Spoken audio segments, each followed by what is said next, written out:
This is Mouth Media Network, audio for business.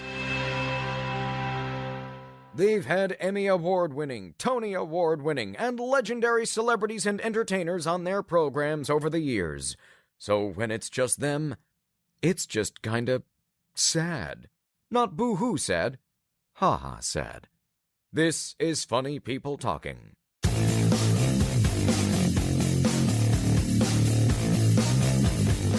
Hello, everybody, and welcome to Funny People Talking.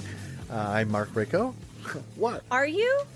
That sounded a little bit like Dr. Evil? Oh no, $1 million. Yeah, Dr. No, Evil. no. Who's the other guy from Addams Family? Lurch? Yeah. Really? I don't remember know. Lurch. I thought Lurch was like this. Okay. Ooh, that was cool. And that makes him cough. It did make me cough. You can't do it for That too went long. to a place I can't. You all just tuned in to a show. That's right. This is called Funny People Talking. I'm Marc Rico, and I'm here with Danielle Beekman. Beekman. Actually, Danielle Beckman with 2 N's, just in she case has anyone 2 tries Ns. to email me. It's not 1 N. Thank you, good night. Danielle Beckman with 1 N lives in Florida. And with us also is Elsie. Hi, Elsie. Hi. We were so in sync. I was. It's going to be a good show. We are here with you. No guests today. It's just us. This is one of our shows where it's just us having We some do fun, have a filling you in. guest. It's my ghost turtle. Is your ghost turtle? Just Ghosty? let him walk around. Does ghost turtle have a name? I don't remember. Buster. Buster. Okay. So Buster the ghost turtle. I gotta cross-check that with the episode where I first introduced him. But he could be like our ghost guest. Anyway, what's up, Mark? Ghost guest. Just the guest. That's exactly where I was my going. God. Oh, we are a hive mind today. Welcome to the show, everybody. We're very happy to have you here. Thank you for joining us. We're just going to have some fun. We're going to play a game or two, and we're going to just catch up. It's been a while since we've really had a chance to chat, and it's time that we do. It's time. It's time. It's been too long. And There who is- doesn't love a coffee talk? It's one thing I noticed about you, though. What? You know what I noticed is it hanging from your what? Hanging from my what? You looked as if you were so viviolated. It's like no, I noticed that your earrings hanging from my ear. are you know those little plastic things that hang from handlebars on a bicycle, Tassels? like the tassels. Yeah, you have like long tassels, Yeah. but they look like the ones from bicycle handles. They are, Mark. Why are you wearing tassels on Well, your ears? Mark, Ear tassels. let me tell you. There's this new business that goes to vintage bike shops and they take tassels off of like old vintage bicycles and they make them into earrings, so it's like sustainable for the environment. By the way, this person, whoever it is that you are doing an impression of, Yeah. I hate her so much. No, she's like really good for the environment. Anyway, yeah, aren't they cool? They're super long cool. though, because they're meant for like a bicycle. Yes. But yeah, it's this new little cute Etsy thing I found, and I just wanted to make a statement. And they're obviously neon green with a little shimmer. So I think they came from like a 5-year-old's bicycle. Yeah. And they make them in earrings, you know. So one person's trash, another person's treasure. Yeah. But you know, the normal tassel size earrings are really in. And I was just sick of that. I just wanted to go all the way full tassel, Full basically tassel. past my shoulder. That should be a description. Full tassel. I've gone full tassel today. Elsie, are you full tassel? No. No, I think at most maybe Elsie is at 1/8 tassel today. 1/8 tassel. You appear to be in less than a stellar mood today. Elsie, you having a rough day? Yeah. 1/8 is like a really good number, though, I think. 1/8 is the loneliest. number I knew you that guys you were going to do that. No, it's good. It is. It's Why? lonelier than one. Mark, why are we singing? See, 1/8 can't be the loneliest because one has 8 next to it. Singing.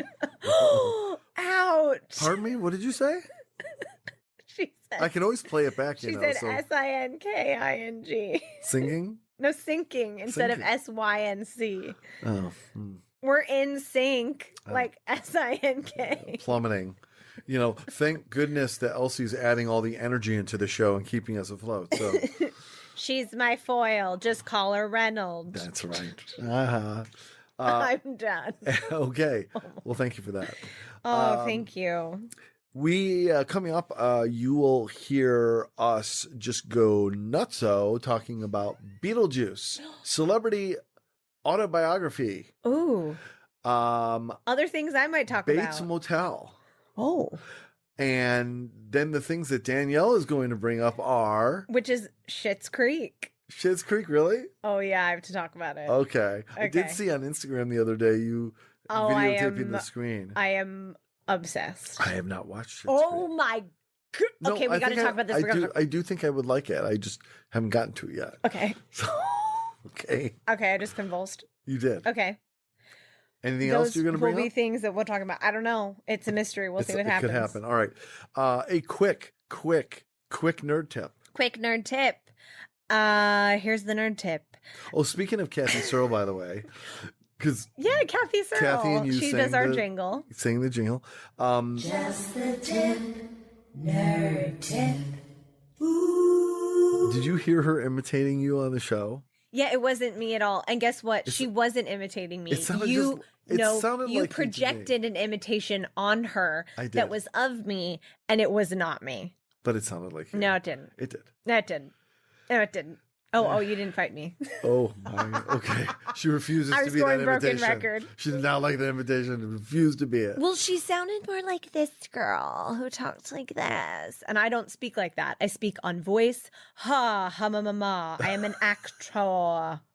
Okay. So But I am nerd tip. from Cali. My nerd tip is, speaking of California, Comic-Con was just last month, San Diego Comic-Con.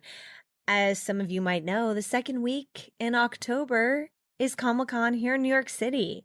I won't be there. I'm sad. I will be at a different conference. I am very popular. So sorry, nerds. But all that to say, wanted to share just a quick Comic-Con survival Don't you think guide. funny people talking should record from Comic-Con? Yes. Wouldn't that be the greatest? Yeah, Everyone it's listening. already sold out except for Thursday. Well, It's sold out. but we in, can like, record May there. Wow. We can record there. That'd be so cool. or April. It's sold out. Don't in they know April. that I have nerd tips? I know we should. We got to. I'm also have 2 live stream Dungeons and Dragons shows. That's right. Anyway, okay, so just real quick Comic-Con survival tips. So I mean, it's kind of one of those things that's that may be obvious, but you got to have your checklist. So it pays to know your routes. So know your route of getting there. Maybe you want to get there in an alternative way, a bus. Maybe you want to go to the subway that's one of the ones inland and then walk out to not get stuck. Number 2, make sure if you're staying from out of town, stay somewhere that has a meal and a bottomless coffee and tea option not far. That actually I thought was brilliant, because if you needed a moment to go put your feet up in the middle of the day and then you get your coffee and go, you don't have to wait in line at Starbucks or things like that. And then also layering I thought was really a great idea, because you never know how cold it's going to be. So if you have a costume that has a cape or an option for something cute to layer, do it. Also, my personal tip for Comic-Con is deodorant, everyone. Really. Yeah, really. Deodorant, everyone. Thank you and good night. Especially those furries. And furries. No, I mean deodorant for the furries. Oh, I know. It's got to. It has to. I know. All So right. that's it. Thank you, Danielle. Hey, Tell me to start the show. Mark, start this.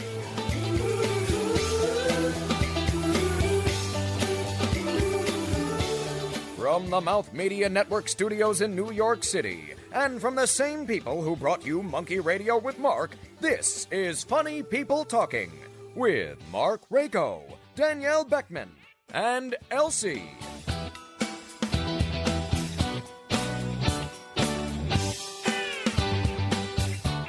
before we start on that, I do want to definitely take care of something, and that is our Tina Fey appeal. Yes. We need to beg for Tina Fey to be on the show. It's very, very important. It is. I really think it should happen. It's important. I don't really see why it hasn't happened already. I know. Well, you know why, Mark? Let's not say, oh, I hope Tina comes on for 5 minutes. No, we want her for a full shebang. So let's full shebang it. So, Tina Fey. Tina. Please, the full shebang. Tina, we would like you to come on the show. The whole shebang. Please. Shebang. Tina Fey. Shebang. Please, Tina Fey, come and be on our show in studio. Yes. Complete full show. Yes. I think we deserve it. Please. Yes. And Tina, you deserve it. Treat yourself. Yeah, treat yourself. Okay, speaking of Tina Fey. Amen. Amen. Speaking of Tina Fey, I spent approximately a half an hour or more outside the Triad Theater in New York City after seeing a production of or performance of Celebrity Autobiography. Ooh, super fun. I think you sent me a picture of it. Yes. Have you been to one of these? No, but I've possibly. It's hard to say. I've been to a lot of things at the Triad. This is actually, me and my wife Heather, we performed at the Triad Theater for I think 9 months. Oh my gosh, the whole production. pregnancy. It was the only thing we gave birth to was the end of the show. I mean, it's just 9 months. That's all. But yeah, it was 9 months. We performed in this show called A Mermaid's Tale for 9 months. It was actual, real off-Broadway show. Cool. For a long run. Anyway, so Triad Theater. So I was outside waiting for Rachel Dratch to come out, who is a very close friend of Tina Fey. Yes, she is, and I've served her tea. Yes. So, and I waited and waited and waited for her to come out, and then eventually I was told she had left already. How do they sneak out? Are they shapeshifters? Where did they go? I don't know. Where did they go? There's a back door. It might be How can there be back doors? In a helicopter, I don't know. It's by the elevator. The point is I came close. I mean, I was probably 3 feet from her. At one point. 2 feet from her. I'm too respectful. Okay. I didn't want to just You mean during the show? No, after the show was over, all the performers ended up making their way kind of through the audience to exit. Got it. And I could have gone right up to her, but I was trying not to be, number one, rude to the other audience members, and two, I realize these are people too, and I didn't pay for special access to her. Rachel Dratch, she's just like us. I know, she seems to be. So I don't know. So had she come out, or had you seen her the half hour later, what would you have said? I would have told her that I came to see her because she's amazing, and I was hoping to connect with her, and I would tell her about the fact that we have a show about the nature of comedy. Yes. That every single show we pray to the comedy gods for Tina Fey, and then I would explain in very quick way about my 5 different times that I almost worked with Tina Fey. Oh, that's fun. And you never know. This can be the kind of thing that would we also makes invite Rachel on the show? Yeah, I was going to say. I was going to do that. Obviously, I wasn't going to bypass her. Thank God, I was going to say, listen, would you come on the show? And if you're able to, could you please bring Tina Fey? Let me explain why. That's perfect. So, unfortunately, I didn't get the chance to do this. That's okay. So in any event, the show is amazing. Celebrity Autobiography. If you out there have never heard of it or seen it, what happens is a number of celebrities, or people that are being termed as celebrities, I'm not sure they all really are, read comedians. They read from actual celebrity autobiographies. Oh, that's fun. They could be Kenny Loggins, Elizabeth Taylor, Joe Namath. So it's like they're standing Mr. up there T. reading. They're literally reading from passages that have been pre-selected from the autobiographies. That is so And what's fun. really fun is they're read with great interpretation. I'm sure. As to be incredibly humorous. Do they do themes and stuff? Yeah, they do themes, and cool. they also will do, like, sometimes a number of celebrities have written about the same moment in time where they've interacted with each other. So you might have, like, Richard Burton and Elizabeth Taylor. Yeah. writing about something that happened between the two of them, and you get to hear their different versions being performed, talking about the same situation. It is so the celebrities that were performing this time, the specific famous ones were Susan Lucci, Rachel Dratch, amazing, and Ralph Macchio, and Ralph Macchio's daughter, who I guess is appearing on Broadway in Flashdance, and so a lot of Italians. I can't remember anybody else. Lucio, Susan Lucci, Lucci, and Dratch were the big names. That is so fun. And it was absolutely a riot from beginning to end. Is it every weekend? Great time. No, it's only every couple months or so. I think they do another one, and it is. It looks like it takes a little bit of rehearsal, but it's not memorization. They probably do it the day of. Blocking. Like anyone that's ever done like a staged reading, there's usually like one blocking rehearsal read through and then one pre-show rehersal, and then you just do it or something. Yep, like that, right? That's what I'm doing in the beginning of September. There you go. I love doing stage readings. Yeah, me too. And it's a cool way to explore new work, or in this case, old work of autobiographies from back in the day. It's the greatest too. Like, and then you hear people reading like Mr. T's autobiography was just so. The funniest one though, in terms of just being stupid, was the Jonas Brothers. It was really the Who read that epitome of one? ridiculous. It was a whole bunch of people reading it. Oh, fun! And it was great. Rachel Dratch was the child Jonas brother. I don't remember the bonus Jonas. The bonus Jonas. The bonus Jonas. That's what they call him. Yeah, I don't remember what his Frankie. name. Frankie, was it? Frankie? I don't know why I know that. Yeah, she's like a Jonas brother fan. Oh, I learned something about you, Elsie. I'm not. I told you I don't know why I know that. Okay. Joe, so Frankie, and the other one. Frankie, the bonus Jonas. So anyway, and that was Rachel Dratch, because she would kind of go, they'd be like 3 or 4 guys reading the Jonas Brothers, and then she go, and I'm Frankie. That's that was great. Pretty funny in a Rachel Dratch way.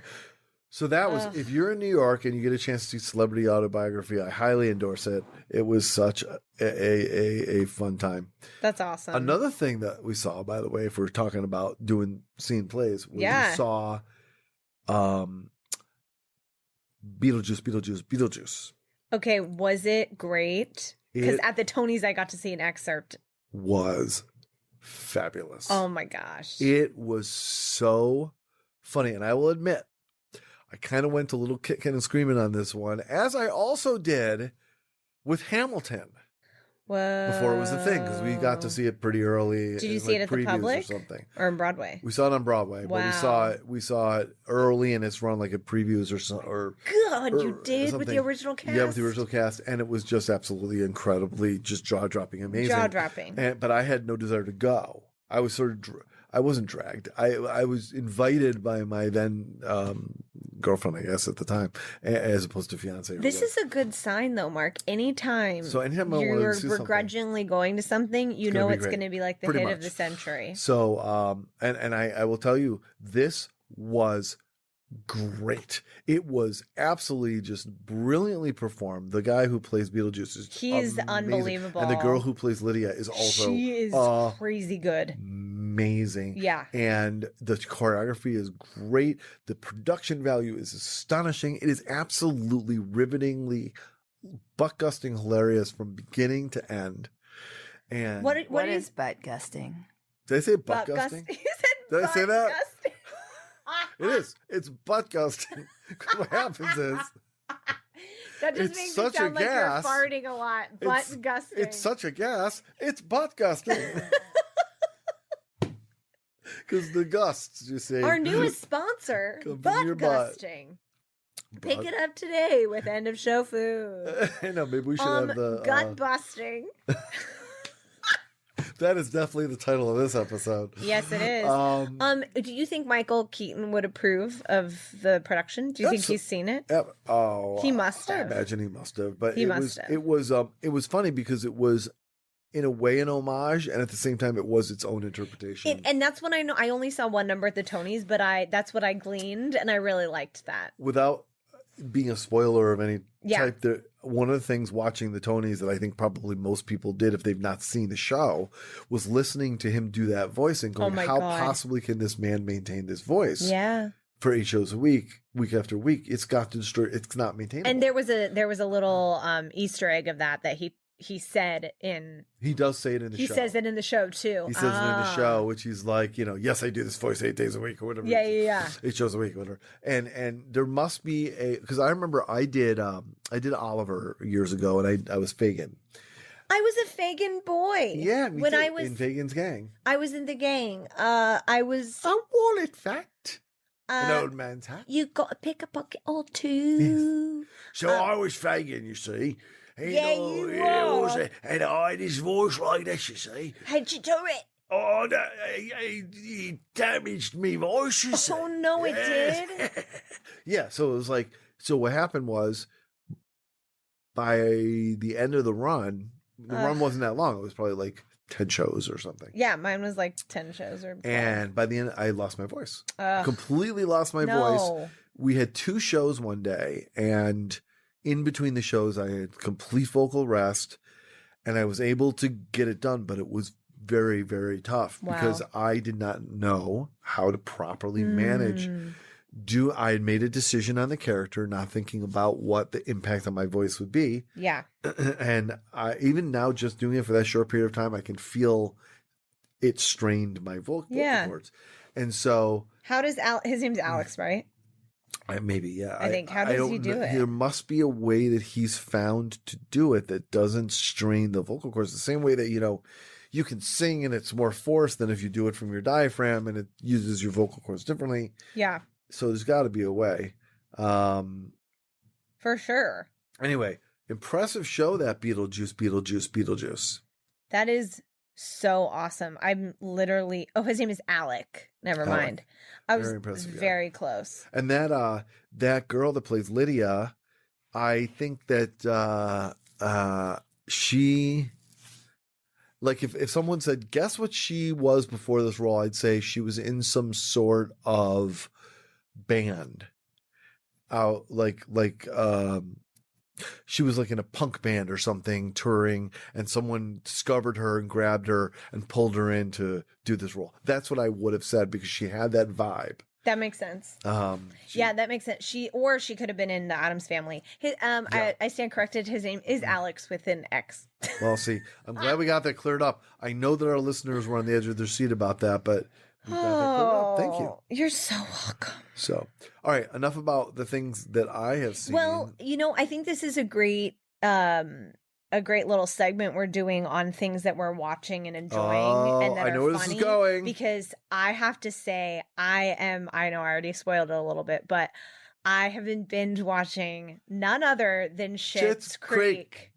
Okay, Schitt's Creek, Schitt, so you don't have to make this an explicit episode. Oh, it's great.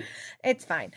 So, as first and foremost, what I have to say about the story and the whole concept of it, I am an entrepreneur, I'm an actress, I'm a producer, I'm a writer, I'm all these things, and I'm not doing acting in the quote unquote traditional way, where I am an actor, I get lines given to me, I go in, I read, I audition, I book a part. That isn't kind of not the destiny of my artistic life. So it has unfolded that way. I am a content creator. I'm working on a short film, et cetera, et cetera. And, I had a lot going on, a lot on my plate last week. And I was in the middle of watching Schitt's Creek and I was like, man, why can't I just get more auditions? Why can't I just have things, handed, like a manager that fights for me, et cetera, handed to me in this way? And my boyfriend reminded me, he was like, hey, Danielle, what's the show you're watching right now? And I was like, it's Schitt's Creek. And he's like, who produced it? Who's the star? And who are the writers?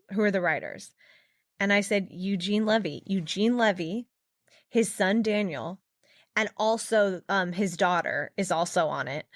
But Daniel and Eugene Levy write, produce, star, everything in this. Create your own vehicle. And Timothy was like, Danielle, Eugene freaking Levy is doing it still. Like, he has to still do it. He still has to make the art to put himself in and tell the stories that he wants to tell. This is like the dad from American Pie. This is like a Christopher Guest prodigy, you know?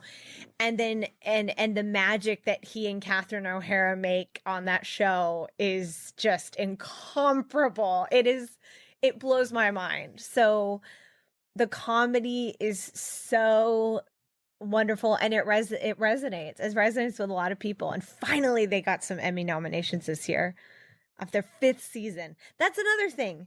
Talk about that. 5 seasons. Like, talk about like working hard and feeling like maybe you're late to the party, but you're not. You know?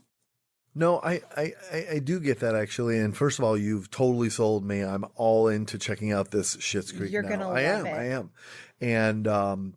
And speaking of so this is good. This is a combo of what you're talking about and what I was talking about before. Yeah. Because in the late to the party but enjoying it, mixed with something I was dragged to kicking and screaming but ultimately enjoy it, my wife and I have been watching Bates Motel. About the psycho character and everything, Norman Bates. Have you seen this show? Who's the star? Unknown? Freddie someone. Cool. I don't remember his name is. Highmore. Freddie Highmore. Cool. Okay. Some misinformation over there. And Vera She has Farmiga. Yeah. So. And who? Vera Farmiga. Oh, cool. So this show is basically a prequel to Psycho about how Norman Bates ends up being the Norman Bates that we know.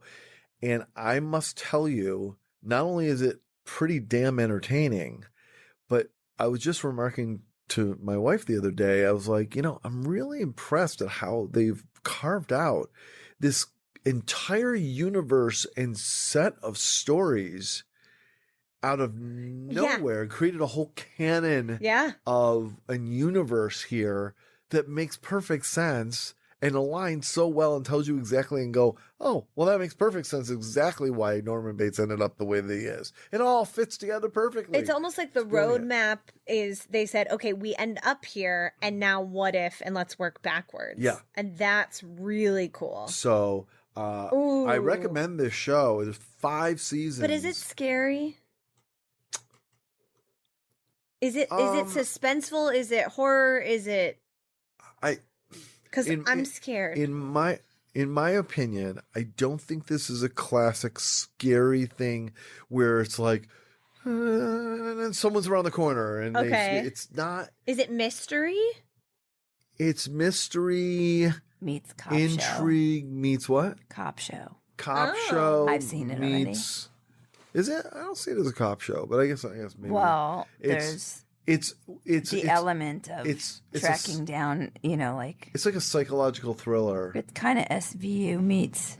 Is it dark? Because you watch a little bit, but it's also comedic and ridiculous. It's how you get these like dramedies that are like I don't know, like I can't think of an example, honestly, but it's like something that has a little bit of levity to it, but it's still levity because it's kind of silly, but at the same time, it's scary. And it's like what I love about it is it's kind of one of those things because you know where it's eventually going to go. Okay. Whether or not well, you have to. Whether or not they show this in the show or not, you know what its ultimate destination is. So you're watching people unravel. Wow. One bit at a time. And you're interested in the journey that goes along. So it's really, really fascinating. Well, what's actually quite funny is that Schitt's Creek takes place in a motel. See? Most of it. There's the alignment right there. The synergy. And the synergy with this show, Funny People Talking, that I'll say, is I think Bates Motel is a really great example of how humor can be used in entertainment that's not just plain old slapstick funny. It's just that people may just be so absurd. Yes. That they are funny because of the way, like the woman that plays Norma Bates, Vera, whatever her name is. I know you just said it. I'll see, but it went in one ear and the other out the other. So the woman that plays Norma Bates, who is Norman's mother, her characterization of that character is so over the top sometimes that in her intensity that it's actually funny, but it isn't funny in a way in which I'm laughing at the actress for her horrible portrayal. Right. I'm laughing at the fact that she allowed herself to go there and make herself so gross or ugly or overly angry or position herself thusly that it ends up being funny because she's not containing herself. Well, it also sounds like the tone, right? Because that's what's great about all the different TV shows that are out there. Yeah. Everyone has their tone. And to be quite honest, Schitt's Creek is very similar. They are so over the top. The characters are so vivid, even down to like the person with one line, like, the co-star or guest star. Like, it's just, and then it breaks you when they have those really genuine moments. It's like, oh, it's so good. Is that something that they do? Like they have a co-star on that's a famous person and they give them one line? No, wouldn't that be a great idea for a show like a gimmick? Famous. No, I mean the most famous people are Catherine O'Hara and Eugene Levy. Like they are the. Yeah. There's another actor on it, who's one of the main reoccurrings, But anyway, yeah, I love that about tone, right? Because you have tone like loke. What? Sorry. I knew you were gonna do that. What'd you say? Tone loke. Tone what? Tone loke. What's that? Tone loke? It's a person. It's who's a hip hop or rap artist. Oh, I was like, was he a weatherman? No. What was that song he sang, Elsie? Tone loke. Wild thing. Like, you make my heart sing? No, it's a different one. Oh, wild thing. I'll look it up. You guys keep talking. What era was this? You would know. The 80s, I think, right? Yeah, 80s. I was just merely born. It's a different wild thing. Anyway, all this to say what I love about... Oh, it goes like this. It goes... Oh. Dun, dun, dun, dun, dun, dun. Wild thing. Dun, dun, dun, dun. Wow thing. Yeah, that's tone low. Wow thing. When in your body. I'm too sexy for my shirt. No, that's different. Okay. That's different. No, but I think all this to say, and currently, I'm making my first movie right now. So, and it's a short, and I'm executive producing and doing all the elements for it, and tone is very important because a specific director I just had a chat with, she might not necessarily want to come on if the tone was XYZ. And when I told her what I was actually going toward, she was actually more attracted to the script in that way when she found out the tone. So it's crazy when people, either the genre or the tone, because you can read a script and sometimes on the page you could really take a lot from it. It could go one way or the other. But yeah, even talking about like Handmaid's Tale and the dystopian nature of that crazy world and the images and the tone and the music is just so brilliant and beautiful versus, say, Schitt's Creek. And both of them bring me joy in weird different ways. Have you guys watched Handmaid's Tale? No, I saw a little of it. You guys, I read the book. It's really gorgeous, though. There's something, you know what they do with the lighting? They must do something where they have some sort of like fog machine or smoke machine, because the lighting that comes pouring through the windows or at night it's so moody and the colors are so beautiful. I'm just in awe watching it. Just the cinematography. Yeah, it's beautiful. And it's crazy what we get to do.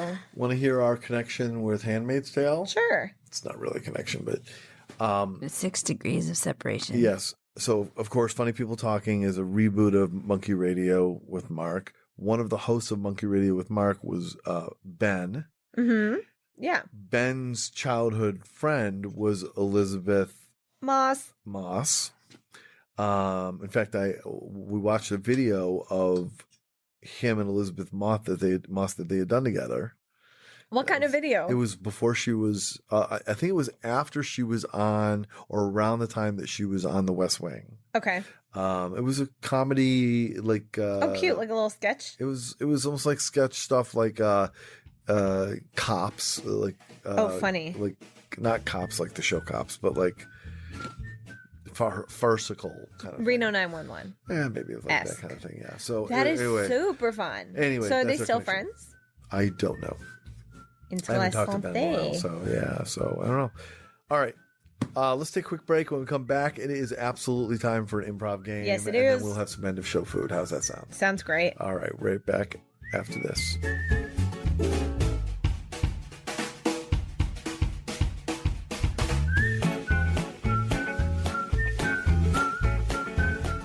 Connect with the show at Mouth Media Network or at our website, funnypeopletalking.com. And please, for the love of all that is holy, subscribe to the show and leave us a damn review and a really, really good rating on iTunes.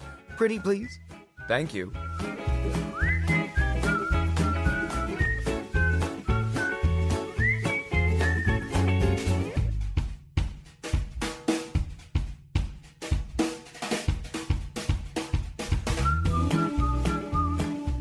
All right, everybody, welcome back. Funny People Talking. It's time for an improv game.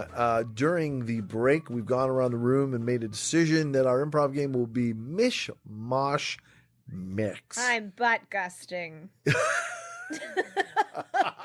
That might be with worse. excitement. So, ironically, the way the game is played is you are provided 3 words that you must integrate into the song that you are making up on the spot. On the spot. So you basically get 3 words, and you don't have to. You're not told the style of the song or anything. You just have to work it out as a song, unless we want to add the dimension of being given the style of the song to make it harder. Oh, I could go either way. Let's just see how it goes. All right. So we'll start out with Danielle. You're going to go first. Okay. Elsie, why don't you give Danielle your 3 words. Sewing machine. Okay. Coffee cup. Mm-hmm. Shag carpet. So all compound words. Oh, God. Yeah, all compound words. Thanks. Can I get a style? Sure. It might make it easier. Flamenco. No, No. sorry, I'm kidding. That's really actually a dance, not a.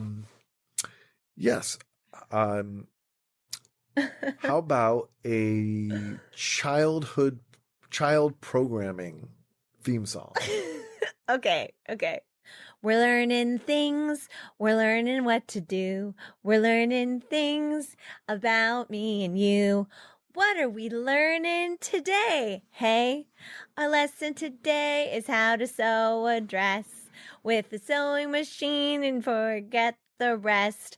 Okay, kids, gather up here on this comfy shag carpeting. As we sit in a circle, it's time to sew. Grab your machine, be safe and go.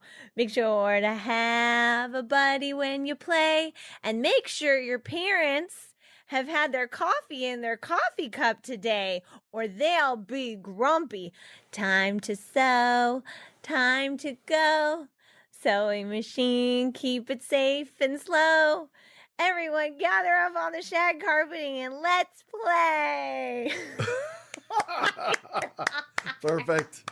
Perfectly done. Perfectly done. That's exactly right. Thank you. You're welcome. When you said the kids theme, the song I always think of is the Ribbon Dancer song, which I've talked about. Ribbon dancer, writings on the wall, which is not the right words.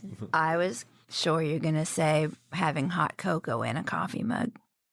Oh, but you said coffee cup. I know. I guess I was thinking of the parents. You ruined it. I'm just saying. That would have been a really good choice. Because when you said children, I went for hot cocoa or hot chocolate. In my brain. That's all. Well, all right. My brain did a gut bust. That was the right way to say it. Yeah. Okay, Mark, your turn. Okay, I'll do it. Who's going to give me words? Me. Words, and then you give the style. The words are anthropomorphize. Good. I can't even say it. Anthropomorphize. Say it again? Anthropomorphize.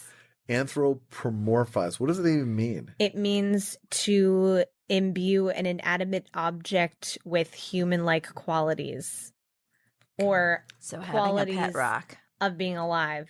So like if I was like, this is my sweet little friend, Mr. Water Bottle. Isn't he the cutest? Pet Rock was good. Yeah, Pet Rock is good. Okay, anthropomorphize, silly string, and a gravestone. Gravestone. All right, and dare I ask, what horrifying style are you going to give me, Elsie? Bubblegum pop. Oh my God. What does that mean? Bubblegum pop, like Debbie Gibson or like Tiffany, Debbie, those people. Oh my God. I have to think what that even goes like. A silly string, that's my thing. Going to a gravestone to be alone because it's a stone. It makes me feel alone. I want to anthropomorphize my boyfriend.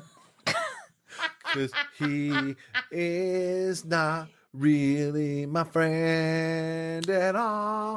He might be a boy, but he's like a toy. Because he's not real at all. Ooh. He makes stuff up and treats me like a wall that he's shouting at like silly string. Not really a thing. He just makes me want to kill myself. Gravestone, yeah. Okay, there you go.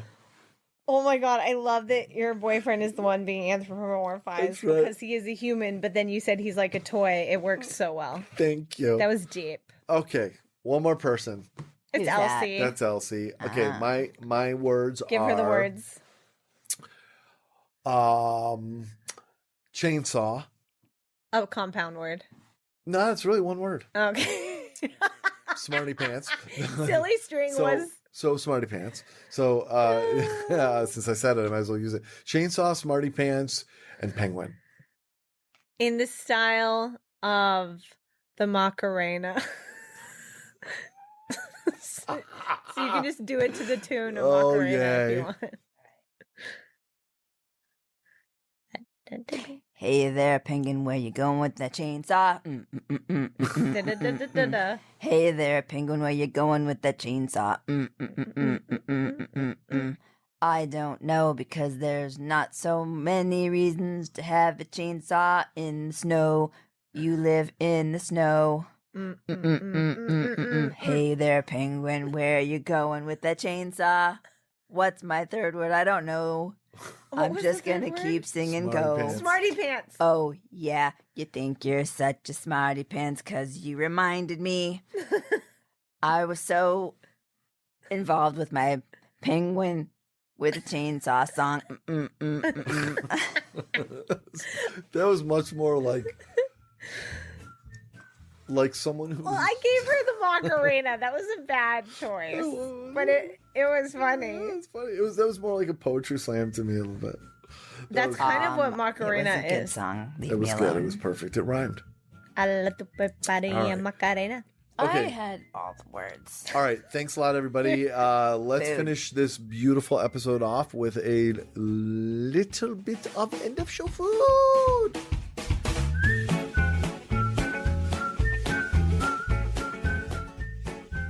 We know you like it, but do you like it like it? This is Funny People Talking.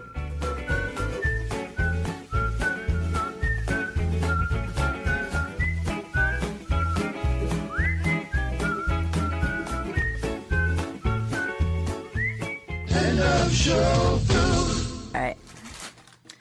So, we have our Ooh, it's a bag of stuff. bag It's a crinkly bag. Cheezels. Oh. Cheezels? Yeah. What makes They're- it different from Cheez-Its or Cheetos? Because they're proudly Australian made. Oh, Australian food. They are advertised as fingerlicious fun. and they are cheese and bacon flavored. Whoa, wait, fingerlicious Cheezels. fun? They're like wheels. Yeah. Wheels We're of only cheese eating and round bacon. foods. Round foods. So it's a snacky thing. Yeah. Wait, Made in Australia. fingerlicious fun. I'm sorry, I don't know why that sentence is really. I'm gonna read the back of this. It says baked, not fried, made with corn and rice. Remember the big cheese? Ooh. Listen. I'm telling you a story. I'm excited. You walk into the party, and there he is. You haven't seen him in years, and now he's in front of you, looking every bit as delicious as you remember. Suddenly, this playful orange fellow, popping up everywhere, doing the rounds at barbecues, delighting crowds at parties, even lounging on a picnic blanket at a play date. He's proving irresistible, and after just one bite, you remember that the big cheese always knows how to bring the cheese-flavored fun to the party. Get online for e-cheese. I love that it says, the big cheese knows how to bring the cheese flavored fun to the party. It doesn't say the real cheese to the party. Yeah. I also like that it says fingerlicious fun. I know. I really like the fingerlicious fun. I think the most important thing to me is that it has Bacon. or bacon flavor in it. So let's bring So it let's to United States of bacon. Oh, I don't. Yeah, hide your. Can you hold out more towards me though, please? Elsie. Okay.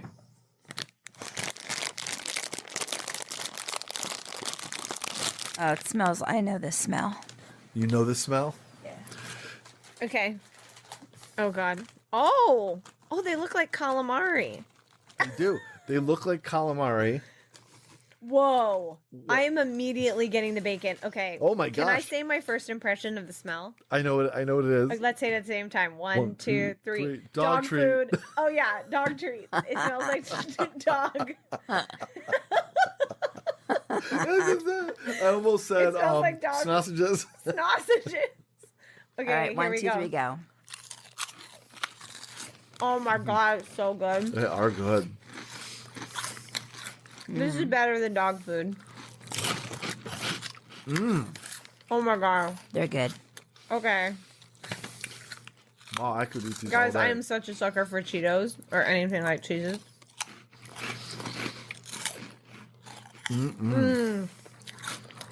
I wonder if our friend Jason Chatfield is listening because he's Aussie and if he eats These are Cheezels. good. More. Oh, yeah, I want more. I want more too. I love these.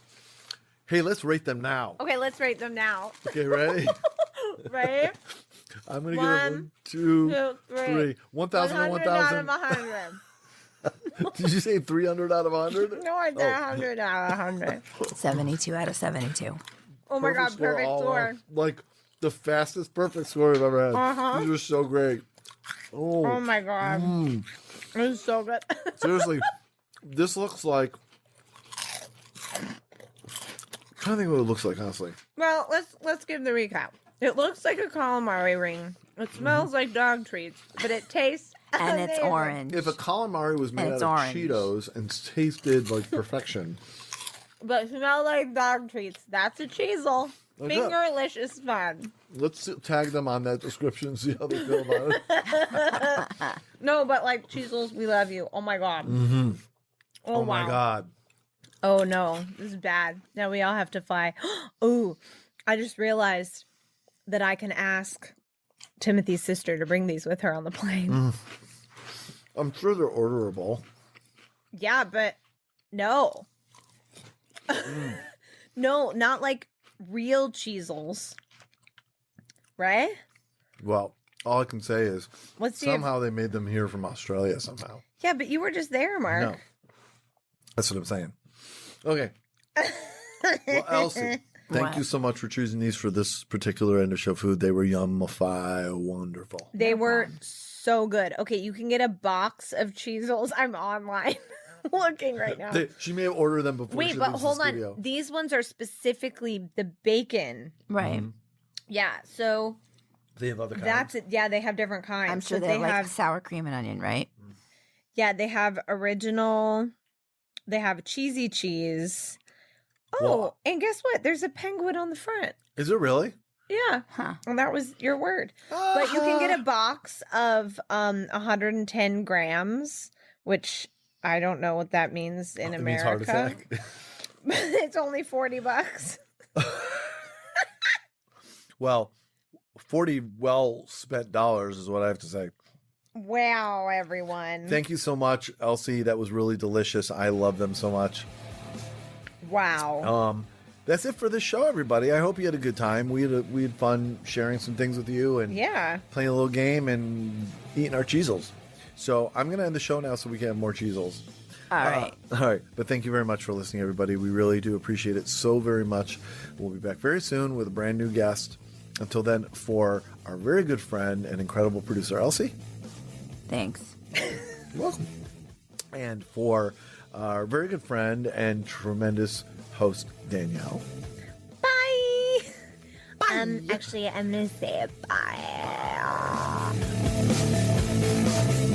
This has been Funny People Talking. Live long and prosper. By the way, I'm doing the Vulcan hand thingy, too. You just can't see it because it's a podcast. Copyright 2019. No portion of the content may be reproduced or published without the strict written permission of the producers. Connect with our show at Mouth Media Network or at our website, funnypeopletalking.com. I'm your announcer, Peter Coleman. Thanks for listening.